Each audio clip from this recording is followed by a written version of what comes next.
I'm Stacey J. Y yo soy Chuck Duran. Welcome to an awesome new episode of VO Buzz Weekly. That's right. Y para todos los que hablan español, we have a very good treat for you today. Claro que sí. Oh my goodness, she's good. Christian Lanz is on the show today. Bilingual voiceovers, English, Spanish. His story is phenomenal. You guys are gonna die. It's so good. Vámonos. Vámonos.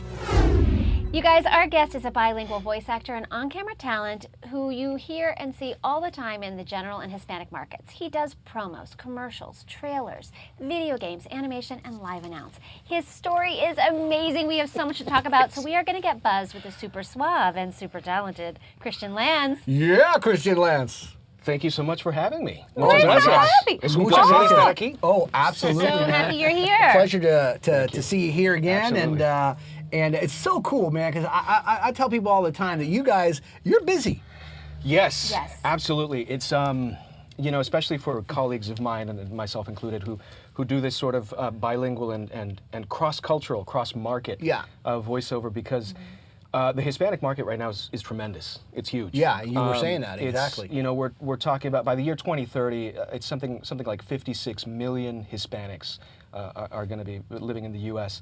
And what's important about that is that Hispanics are extremely enthusiastic about media, about television, about radio, about movies specifically. I was actually just reading a report on the Wrap, and the National Association of Theater Owners just named Hispanics the most important demographic for them, for the industry, for the movie industry. It's the numbers they were quoting were pretty incredible. For example, for the general population, people generally go to the movies about 6.8 times per year.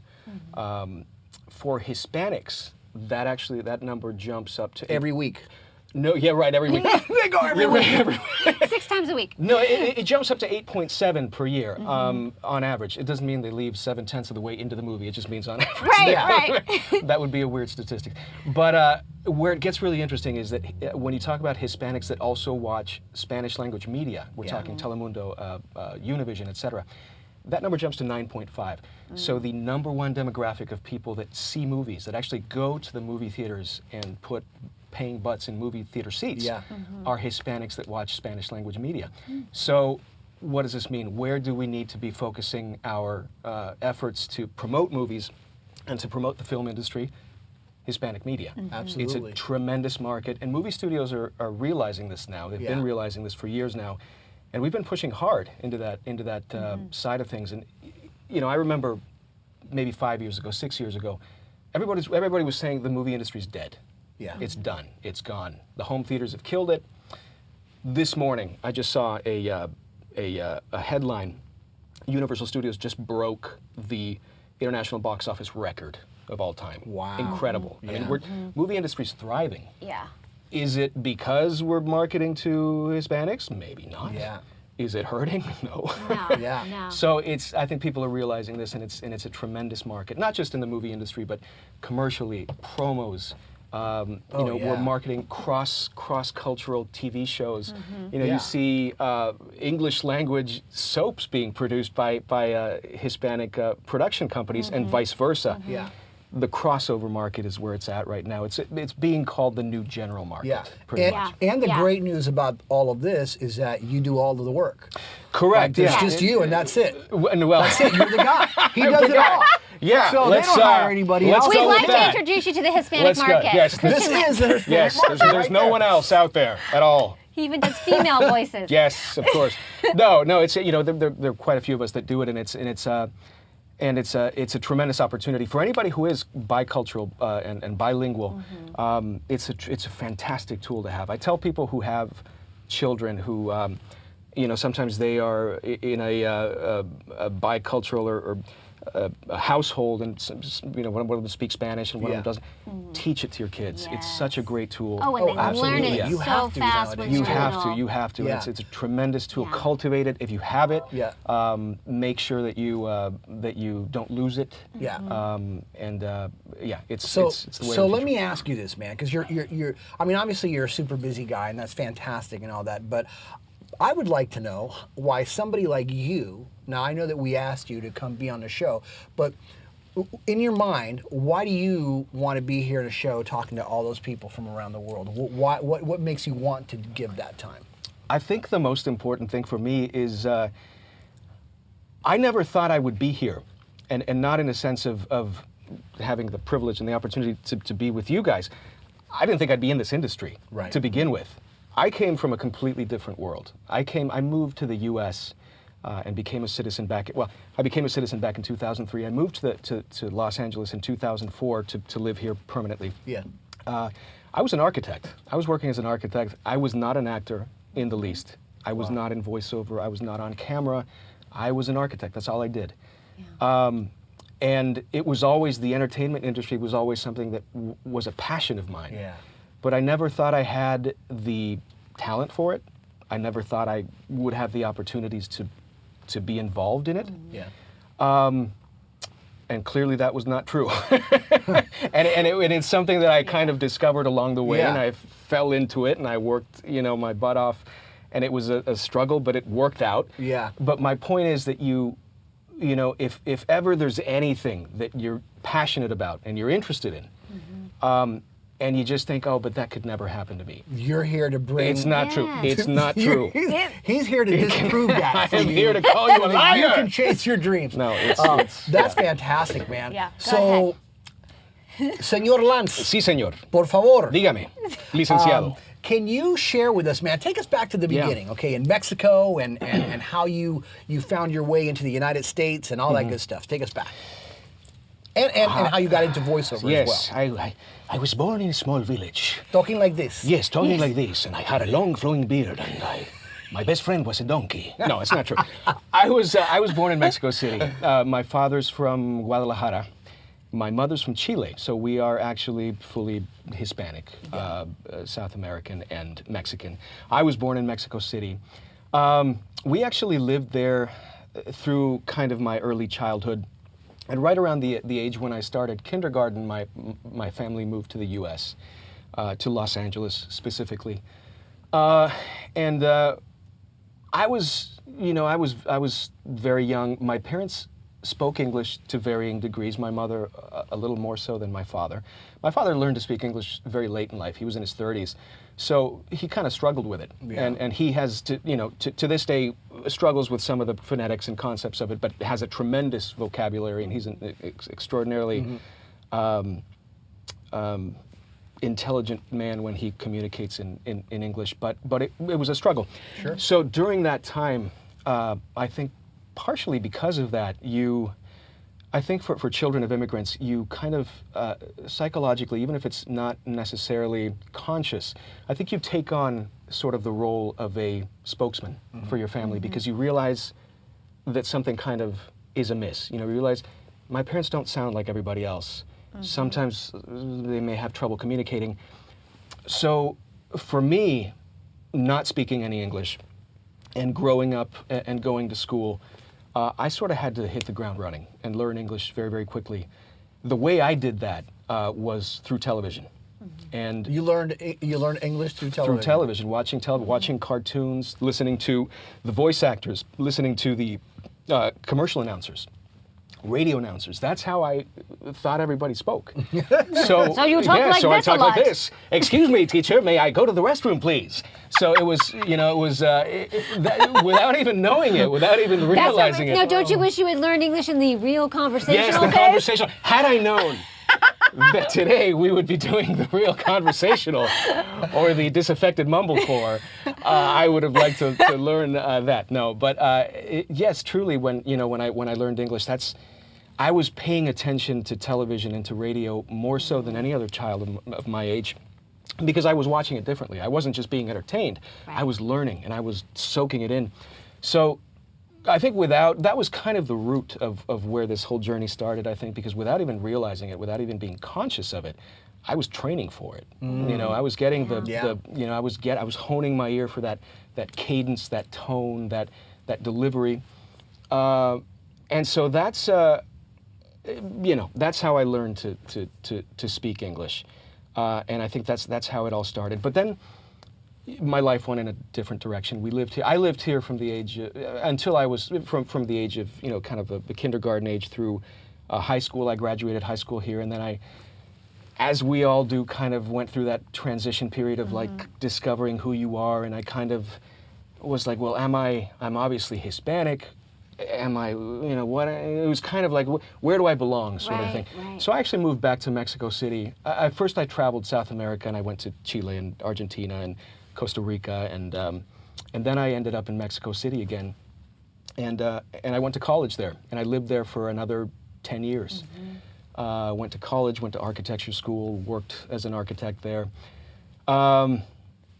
And that was just a direction that I had said, I was always fascinated as a child with the entertainment industry. With, Disney was just the biggest thing to me. Disney cartoons, Disneyland, Disney Imagineering. That world was just fantastic to me, and I always wanted to be a part of it. But I never realized that I could be, nor did I know how to be a part of that. So I went in a different direction, which was architecture, which I love, and it was very rewarding to me.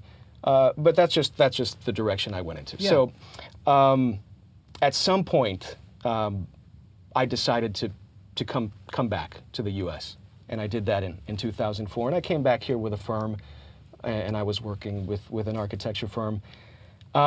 And through kind of a stroke of complete and utter serendipity, I ended up at a party that was... A lot of things happen at parties. A lot parties. of things happen at parties. Parties. Crazy things. He was at a party. I was at a party. I was partying somewhat hard. Party. Party. A firm party. Or as we'll say, fiesta. No. So I was at a party that was thrown by a friend of a friend. They didn't really know the guy, but he happened to be a producer. There were a lot of producers at the party, a lot of actors at the party, of which I was not one. But I was there, and I was enjoying the free food and having some drinks.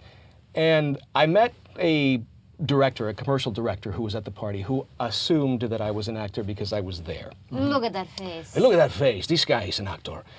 So I was too embarrassed to tell him otherwise. So he was talking about the business, and I was like, yeah, sure, yeah, whatever. I got a headshot. Yeah, I got a headshot, sure.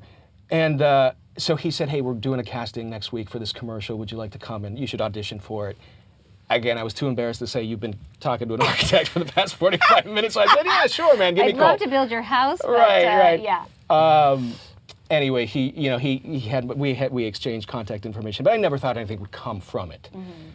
Long story short, next week I'm driving to Trader Joe's or something, and get the phone call from him, and he says, hey, remember we're having these auditions that I told you about in Santa Monica, if you're close. I was going to say Santa Monica. Yeah. Santa Monica, exactly. At 3 o'clock. At 3 o'clock. Do you know what? It really was. I'm not even kidding. So when you're done, you're going to try to leave Santa Monica, which is oh so fun. Yes. And I actually happened to be in the area. I was in kind of close to the marina, and I thought it would be hilarious to go, because I thought it would be just a great experience to have no clue what I was doing, walk in and just call my parents and be like, you'll never guess what I did today. I went to an audition and it was hilarious. So I went, I auditioned, literally had no idea what I was doing. I literally walked in and they said, have you checked your sides? And I kid you not, I did this. And they laughed. They laughed and they're like, oh, that's hilarious. He's funny. He's witty. Right, yes, such a natural. Witty charm. Yes.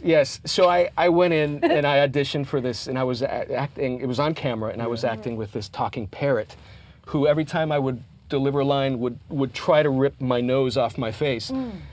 Which made it kind of interesting. But anyway, I did this audition.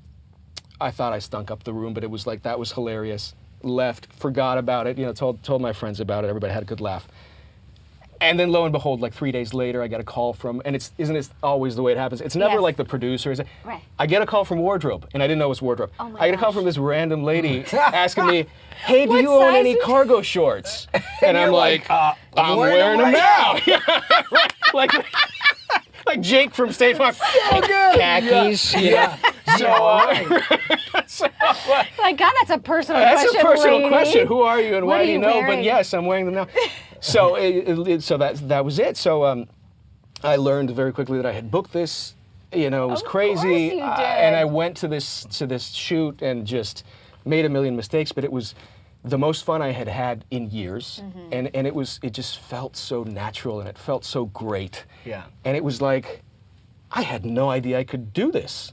you know, poorly, but I did it, you know, and apparently people were good enough to get were you a somewhat job, right? satisfied with my I'm a performance. genius. Right. Yeah. So I went home, called the firm at which I was working, and I gave them my 2 weeks You notice. did not. I did. And I love said, thank you so much, gentlemen. I am going to be an actor now. And they And laughed. everybody laughed, and they were like, "Yeah, we'll keep your seat warm. Don't worry." Oh my Oh, my God. And goodness. but hey, you're young and foolish, and that's what you do. And it worked out, so I can't I fault love myself it. too much. But that was how it started. I'm not going to say that it started easily, Yeah. but you know, after that is when the struggle Yeah, the reality starts. of what you you know, did today. and that's when it starts getting difficult. But that was the start of it. Okay, so I love. Do you remember that moment when you're calling the firm and you're like, "Thanks, guys, it's been great. Thanks for the decade," but you hung up the phone, and I mean, what clearly, I mean, your work is. I love your work as a voice actor. Thank you. You're fearless. So clearly, you have that fearlessness about you. Yeah. Maybe it's foolishness. It really, you know, I don't know. Yeah. It was. I was very fortunate because I was never. You'd think that you'd hang up the phone, and go, "Dear God, what have I done?" Yeah. But it wasn't like that. It was like, yeah, that's you know, that's what I'm gonna do. And again, I look back on it now, and I go, how could I be so reckless? Yeah. You know, I would never do that now necessarily because I know better. But then I also can't fault myself because I wouldn't be here if I hadn't done Yeah. that. So look, it was a gamble like this industry is, and I think it really is. You got to know when to hold them and when to fold them, just across the board in this Yeah. industry. And it felt right, and there wasn't necessarily a game plan, but it was, hey, this feels right now. Yeah. It feels like what I should be doing, so I'm going to give it a shot, and I'm going to give it my all, and that's what I did. And so yeah, that moment was. In the moment, it wasn't scary. Now I look back and You're like, wow, it that just was blows scary. my mind that But I isn't could that have what been. happens yeah. sometimes as you get older? You start to feel. Yeah. So You do. You don't know, want to when lose. you're younger, you're like, yes. Yes. and then you look, go, wow, I did that. Yeah. That was great. But I think it's great to hold on to some of that Yeah. leap and the net will So- appear. Yeah. It's like they yeah. say, you know, the old adage of you have to, you know, be willing to lose sight of the shore to reach, Yeah. you know, new lands, and it really is true. So what happened after that? So you Yeah, get, so you so- get, hold on. So Yeah, you wear your cargo shorts. I'm wearing my cargo Parents shorts. biting your face off. Parents You did biting my the face commercial, off. it was Like, I made it. brilliant. This I is made it. it. This is the crazy. life. I'm going This to is- quit my yes, job. yes. I'm going to quit my job. Call them up and say, hey, I quit. This is I'm it. going to be an actor. They Yeah. laugh at you. What made that decision really make like, wow, I think I made a really good decision? Well- What happened after that? Right after that happened, I had enough money to maybe survive for about a month or two, saved up. I thought you were going to say a couple of days. A couple of days, yeah. No, I mean, 30 you know. to 60 days, very good. Yes, See, you're a yes. responsible man. Exactly. So first thing I did was put every last penny that I could afford to put into training. So, you know, on-camera classes, you know, scene study, cold reading, everything I could get my hands on. Yeah.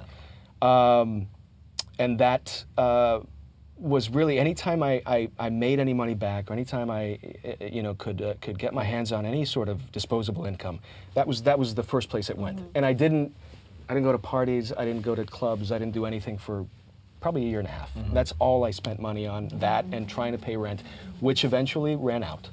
So Right. I did the, you know, kind of the downsizing until I ended up homeless. I lived out of my car for a couple months. And it was a pretty small car. It was a Mini Cooper, so it was Yeah. pretty small. Oh, Mini Cooper, But wow. it was, I kind of made a promise to myself that I wouldn't leave the entertainment industry. If I had to get a day job, if I had to survive, it was going to be in and around the entertainment industry. Just because I figured, look, if you're being reckless enough to leave behind a good career, you can't flip-flop on this. You got to Yeah. go full steam. So I would go to sets and I would work as an extra, you know, background actor. I would work as a stand-in. I would work as a body double. I would work as a precision driver, as a assistant, as a production assistant. Anything I could get my hands on Yeah. just to pay for that week's rent, you know. And it was rough. It was a good year to year and a half of really kind of struggling to keep a roof over your head or to stay fed. But it was still, despite that, it was still one of the best year and a half of my life. Yeah. I mean, I look back Yeah. on it, You and I probably was learned a lot, You were man. still happy. I was dirt poor, Yeah. and I was uncomfortable in many ways, but I was ecstatic, and I was tremendously happy, and I would go to bed exhausted and be excited to get up the next day and do it all over again, whatever that entailed. As long as it was on a film set or a TV show or whatever, in any capacity, I felt fortunate to be there. Yeah.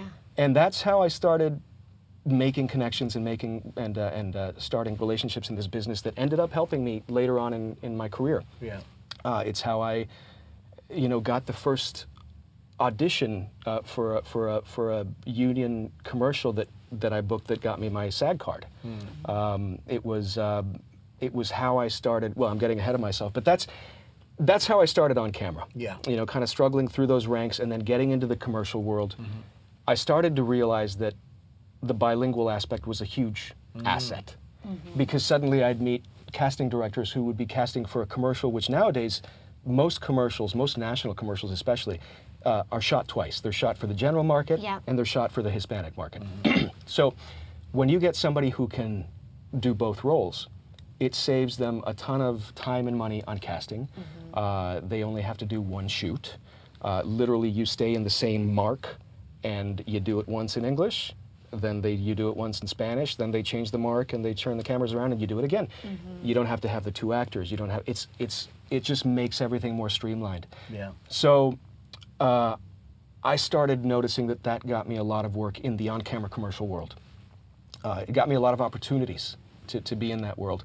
And so... Was all this with an agent, without an agent? At first it was without an agent. Yeah. It was just, like I said, through meeting, so-and-so, the first AD on a TV show was also knew a director that was doing a commercial, so she would say, hey, they're having castings for this thing, you should go.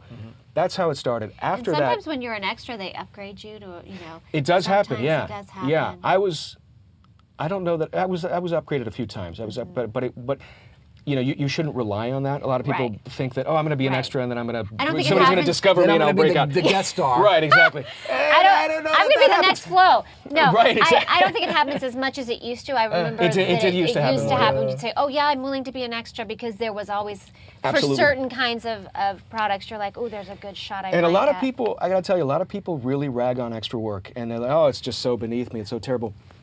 That was never my attitude. I mean, I was an extra on set. Even when I was a non-union extra, making minimum wage, I was 5 feet away from a director, directing Steve Carell.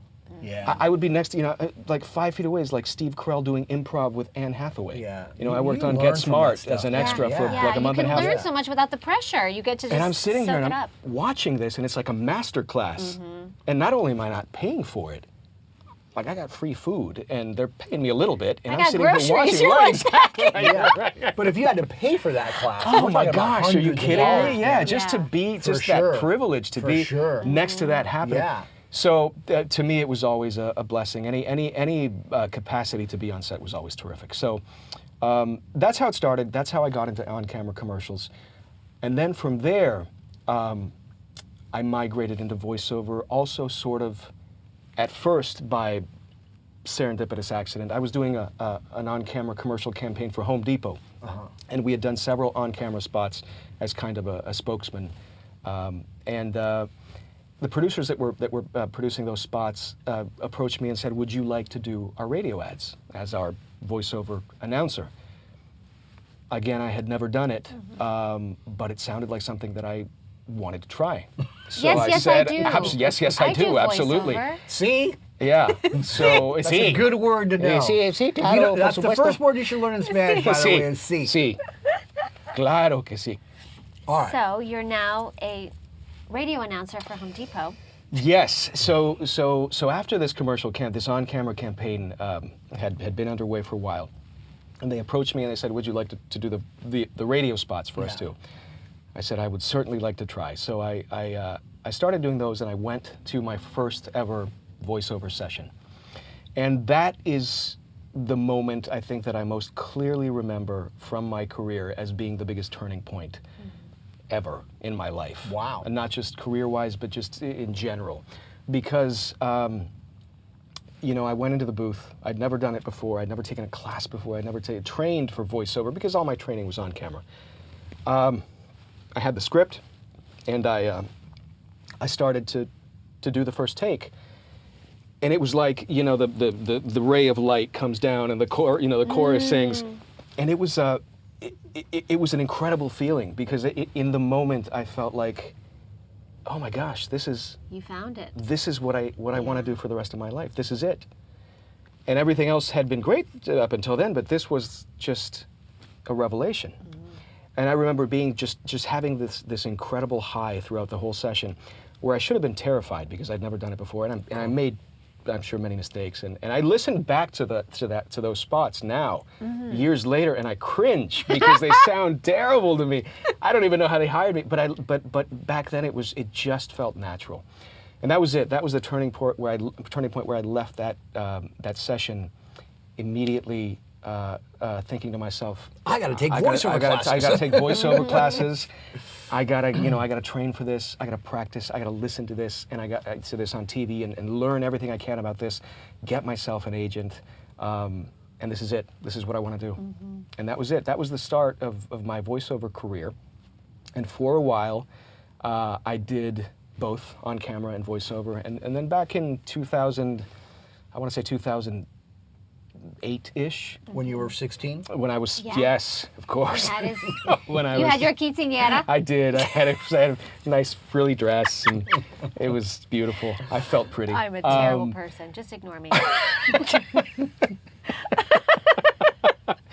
That was it, and yeah, that was a start. And then around 2008, I pretty much left the on-camera world to focus specifically on voiceover, just because it thankfully took off and it became very busy, and it started to take up most of my time, and I realized that doing on-camera gigs was inefficient financially because it would take up a whole lot of time that would take time away from doing the voiceover, which can be lucrative. So I decided to focus on that. Right.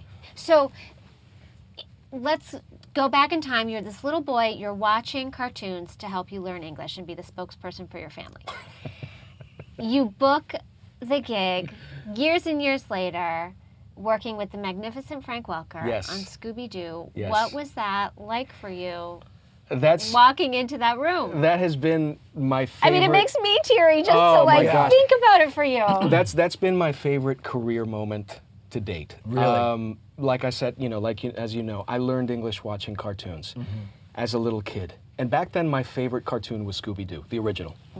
And obviously, watching Scooby Doo as a little boy, your role model is Fred. Yeah. You know, he's the cool guy and the leader, kind of, and so I would watch Fred, and I would listen to his mannerisms and how he spoke, and I would imitate him, and I would, kind of imitate him at school, and he was my hero, and this was my favorite cartoon, and I'd run home from school and watch it, and I grew up with it, and it was just a huge part of my life.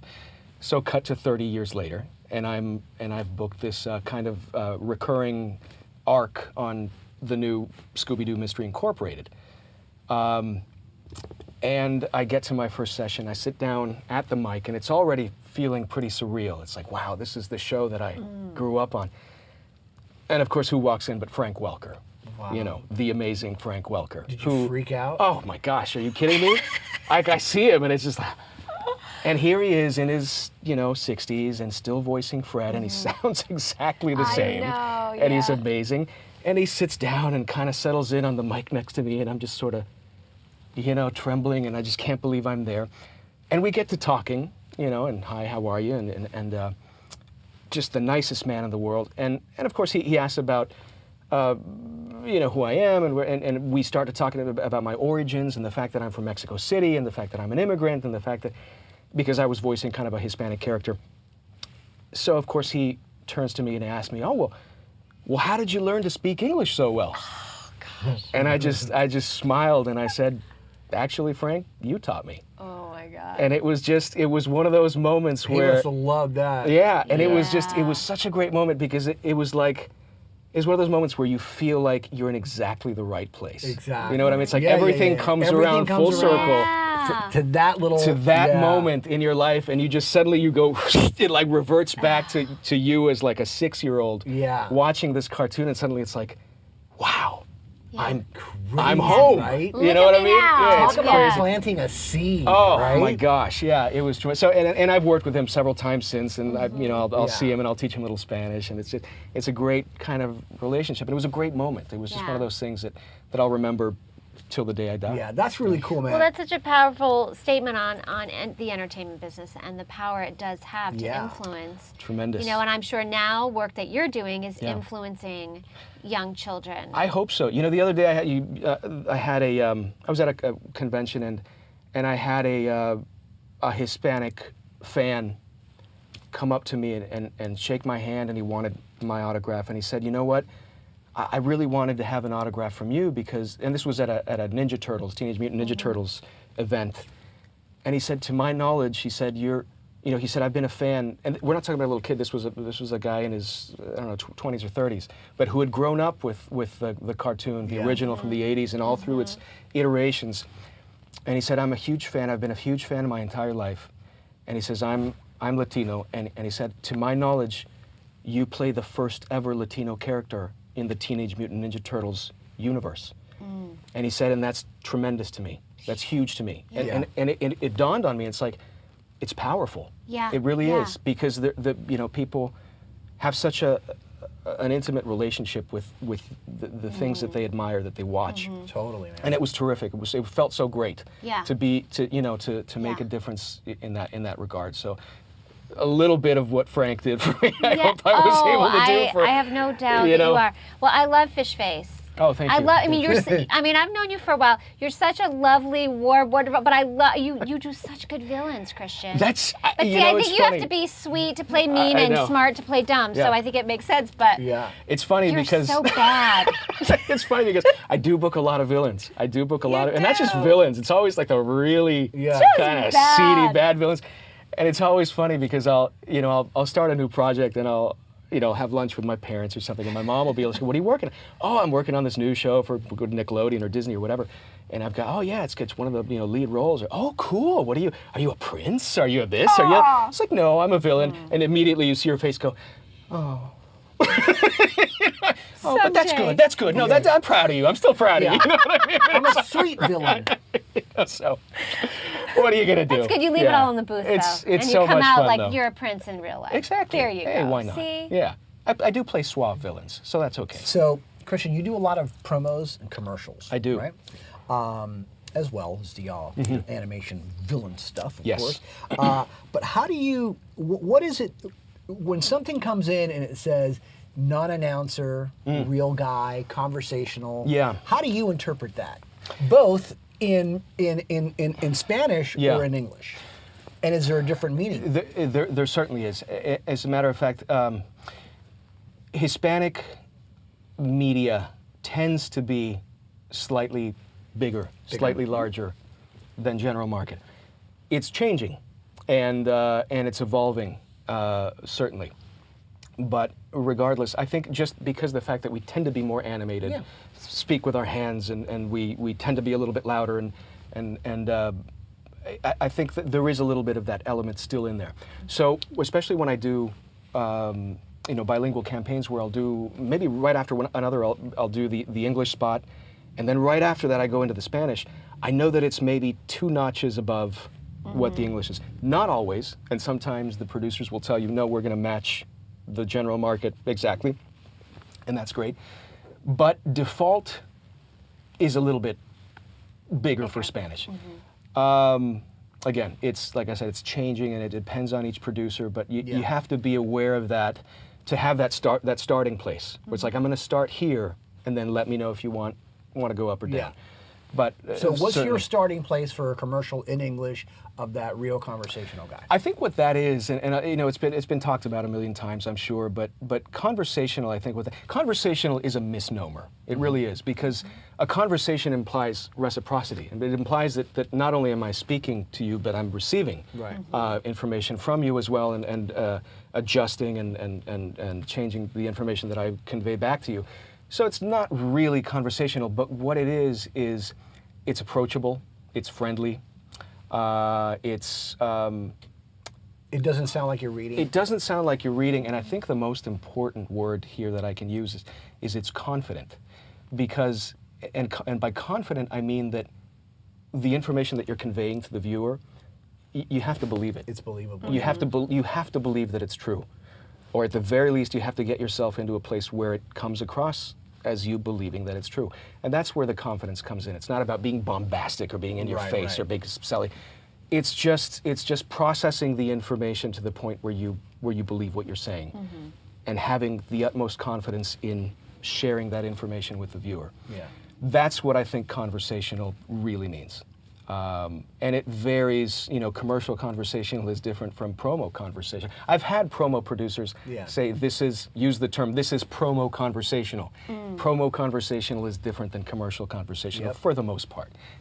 Promo tends to be a little more energetic. It has to cut through, you know, the sound bed. It still has to have a little entertainment. Exactly, exactly. A little bit of that punch. But yeah, that's really what it is. Very cool, man. Well, that concludes part 1 with our good friend Christian Lanz. We are going to be back next week with part 2. Yes, we will. And don't forget to follow us on Facebook, Twitter, and Instagram, you guys. Thanks so much for watching. We really appreciate it. And just remember, You always have time for a little buzz.